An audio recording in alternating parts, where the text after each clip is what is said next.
and welcome to the Cameron and Tia Show. I'm Tia, one half of Cameron and Tia, and today I am breaking down our onboarding workflow. So this is what happens every single time that a bride and groom books with us for their wedding day. These are all the steps that I do next to get us making sure that we have an exact client experience for every single person. So, y'all, let's jump right into it. Hi!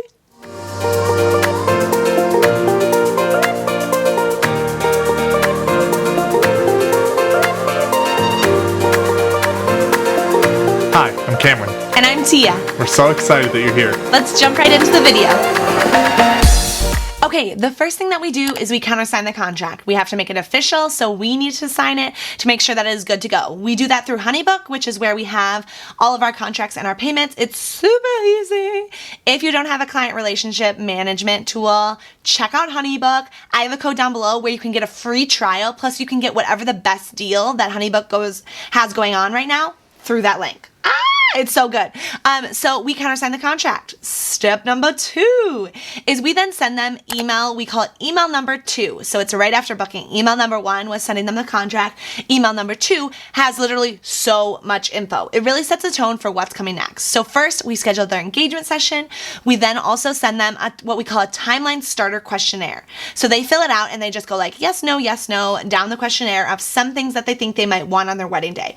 It's super easy. It takes them maximum like 5 minutes. And then from there, we draft up a full day of timeline for them so that they can use that throughout planning, so that they can use it with other vendors, so that they can then pass it on to their day of coordinator, all of the things. So that email has engagement session scheduling. It also has some things about like engagement session outfits. It tells them that more is going to come in their wedding guide when they get it mailed, but it has about picking out locations. We have a location web page that they can like click through and see all of our favorite locations and pick out something that they love.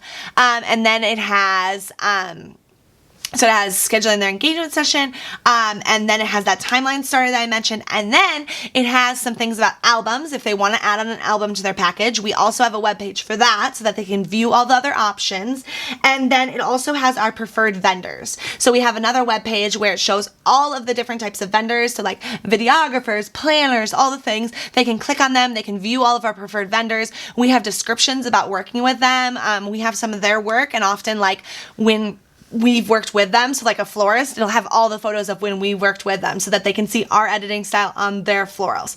It is amazing. So that is step number 2, is sending that email number 2. Okay, the next thing that we do is we update 3 spreadsheets. So step number 3, we update 3 spreadsheets. So the first one is just like our master address tracker. What we do with this is it's just a Google Doc. We literally keep all of our friends, family, and clients' addresses on here. If anyone moves, I then update it right away. The reason I do this primarily is that we need it for holiday cards come that time, and I don't want to spend the day texting everyone, DMing everyone to like re-get addresses. So we just input them right away. Once they get married, then we update it so that it'll be like their last name, Mr. and Mrs. last name, anything like that. But I just like to have that there so I don't have to do the work in the future. The other spreadsheet that I update is our inquiry tracker. So like we have an inquiry tracker for 2020 where we're keeping track of everyone who's inquired, their referral sources, if they came from planners or vendors or blogs, TikTok, anything.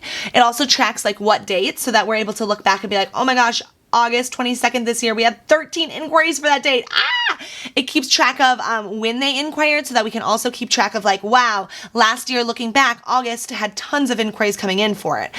So that's really, really handy. And it keeps track of like any of our progress. So it shows us if we have any open inquiries, people who we were available for, but they haven't gotten back to us yet, so I can follow up with them.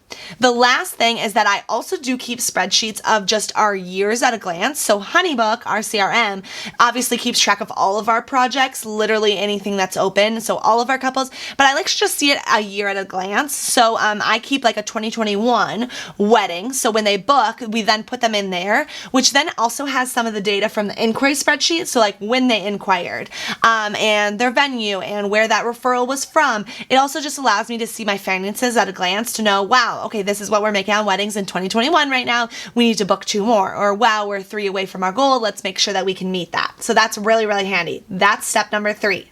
Step number 4 is that we outsource 2 things in the wedding process. Number 1, I am going to send an email to our gift supplier, which is White Spruce Market.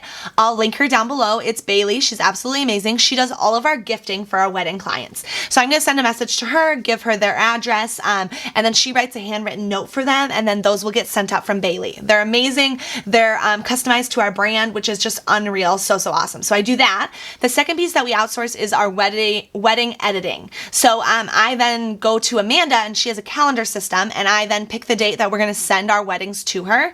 So what we do is we typically edit about 100, 150 of the images. They're kind of like the base edits. A little of this, a little of that. That's what goes in our blog preview. And then Amanda goes through, and then she helps apply that to the entire wedding day. We then get that back from Amanda, and she's obviously trained in our style and knows everything about our preferences. And we then get that back, we fine tune it, and then we send it out to our couples. So I need to add it to the editing calendar. So that's step number 4. Step number 5 is the fun one.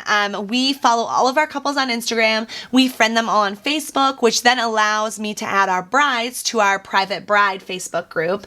And then I post a welcome for her there. So easy peasy. We would never want to show up at an engagement session and be like, oh my gosh, I don't follow her. Like, how am I going to tag my bride afterwards? Or like, man, I don't know anything about her life. I feel like I haven't seen updates. Oh, well, that's because I wasn't following her. I want to know about her life. I want to be able to interact with her. I want to be able to socialize with her, and I want to be able to learn things about her throughout this process so that I know her super, super well come engagement session and come wedding day. So that's it. Those are the 5 big categories of things that we do in our onboarding workflow. Workflows are game changers. They're so amazing. I also have a blog post about this that I'll link down below so that you can check it out and see it spelled out a little bit more.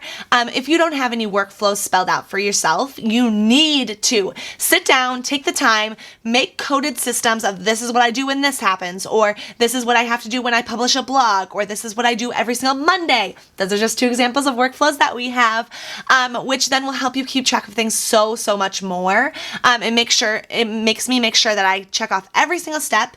And when I'm done getting people onboarding them, I'll always check my list and be like, oh shoot, I actually forgot this one, even though I repeat it every single time. So it's so handy to have it spelled out, and it makes the client experience flawless. If you have any questions about this, comment down below. Otherwise, until next time, bye!